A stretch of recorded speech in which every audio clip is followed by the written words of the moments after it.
Salut à tous, c'est Daddy Tech, j'espère que vous allez bien. Alors, petite vidéo du mercredi, on va l'appeler comme ça. Aujourd'hui, on va tester un smartphone à moins de 200 € et je dirais même à moins de 190 €, 190 € pour nos amis français. On est en 2022, c'est le Motorola Moto G22. Allez, je vous envoie ça tout de suite.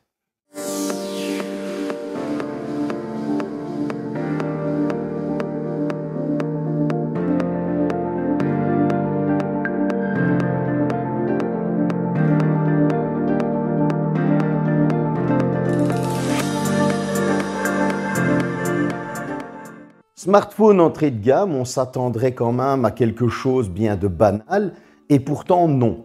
Motorola a fait un effort, ils ont pris la forme, on va dire, de leurs anciennes générations de smartphones qu'ils ont continuellement amélioré, que ce soit les objectifs photo derrière, que ce soit la forme du téléphone, le dos. Souvenez-vous, avant, on était plus sur un dos bombé, maintenant on est bien plat. On retrouve vraiment ce dos plat style la pomme croquée, pour dire ça comme ça.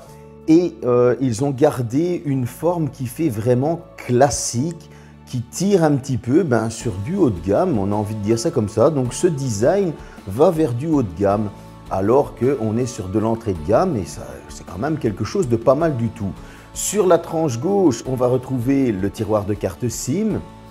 Sur la tranche du haut, on retrouvera la prise jack avec un micro. Sur la tranche de droite, on va retrouver le bouton d'extraction allumage qui fait office de lecteur d'empreintes, qui est franchement très rapide. On va retrouver aussi le bouton du volume, et sur la tranche du bas, on retrouvera le micro, le port USB type C et un haut-parleur. Donc on est quand même quelque chose sur un design épuré, classe et propre.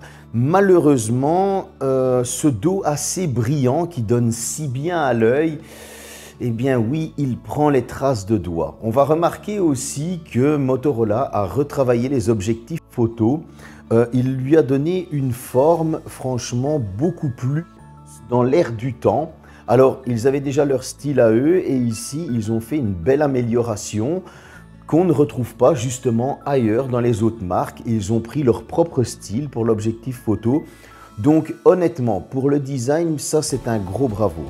Côté écran, on va retrouver une dalle de 6,5 pouces Max Vision HD+, avec un taux de rafraîchissement de 90 Hz, ce qui est pas mal du tout parce qu'on est sur de l'entrée de gamme. Alors oui, ce n'est pas de l'AMOLED, c'est du LCD. Forcément, vous vous doutez bien que si on est en dessous des 200 € et même encore plus bas, il va falloir aller trouver les économies à gauche et à droite. On a une caméra poinçon sur cet écran dont on parlera un petit peu plus tard. En tout cas, moi, cet écran, je l'ai mis en 90 Hz tout le temps. Vous pouvez le mettre en réglage automatique 60 ou 90 Hz. C'est le téléphone qui va gérer en fonction de votre utilisation. Moi, je l'ai mis en 90 Hz tout le temps et j'ai trouvé quand même qu'il était très fluide, du 90 Hz, et pourtant je suis sur du 120 Hz en temps normal. Donc, je n'ai pas ressenti de saccade, de ralentissement au niveau de cet écran. J'ai envie de dire que pour moins de 190 €, moins de 190 €, c'est une belle petite réussite. Cet écran, il fait vraiment très plaisir. Qui dit petit prix dit petit processeur, qui dit petit processeur ne chauffe pas, mais n'est pas inutile pour autant. J'ai l'impression que j'ai fait une comptine. Il est équipé d'un Mediatek Helio G37, accompagné de son GPU IMG GE8230. C'est un GPU que je ne connais pas, je vous l'avoue. Donc j'ai fait quelques recherches, voilà, c'est un GPU d'entrée de gamme. Ensuite, il a 4 Go de RAM, 64 Go de stockage, extensible jusqu'à 1 Teraoctet via carte micro SD. Donc on est sur quelque chose, encore une fois, de correct pour cette gamme de prix. Au Geekbench, il m'a sorti un score de 172 au simple cœur et un score de 934 au multicœur. C'est clair que ce n'est pas avec ça qu'on va faire tourner du Genshin Impact. Et si je vous lis le score AnTuTu de 112 477, certains vont me dire on ne va pas faire tourner du Fortnite non plus, je vous l'accorde. Mais quand on part sur ce genre de smartphone, on sait déjà à la base qu'on ne pourra pas faire tourner ce genre de jeu. Sinon, si c'était possible, je pense que ce serait le best-seller de l'année. Par contre, vous allez pouvoir faire tourner un CSR2, excusez-moi. Donc c'est un jeu de course de voiture, des drags de voiture avec de la customisation, etc. Le jeu tourne correctement, c'est assez rapide et fluide, les temps de chargement ne sont pas trop longs. Je me suis aussi tourné vers du Clash Royale, là aucun souci, ça tourne à merveille, pas de saccade, pas de ralentissement.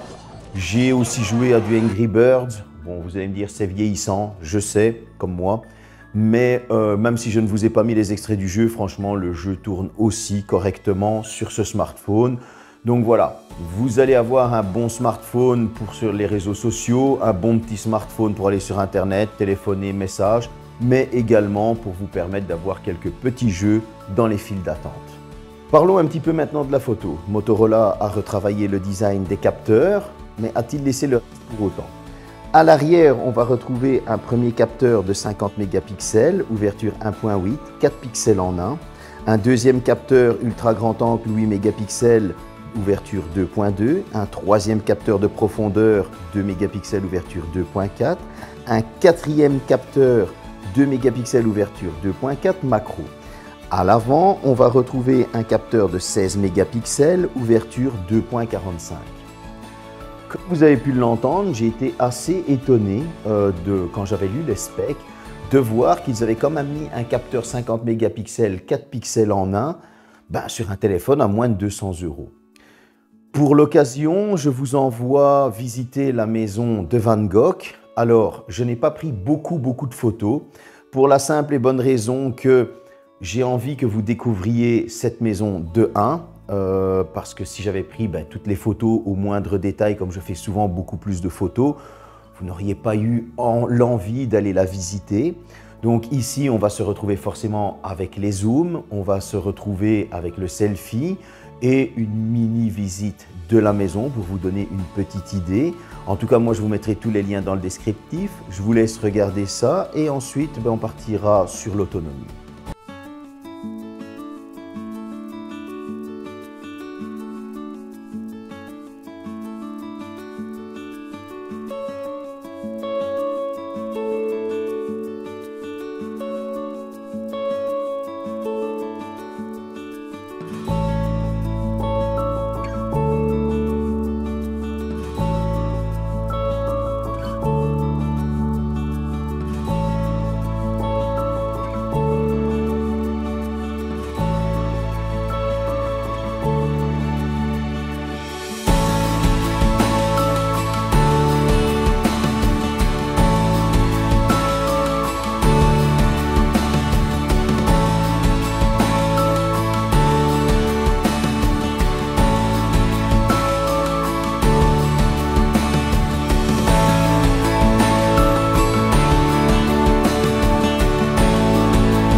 J'espère que cette petite visite vous a plu. Comme j'ai dit, le lien est dans le descriptif. Je vous invite à aller visiter cette maison, voir comment Van Gogh vivait, etc., etc.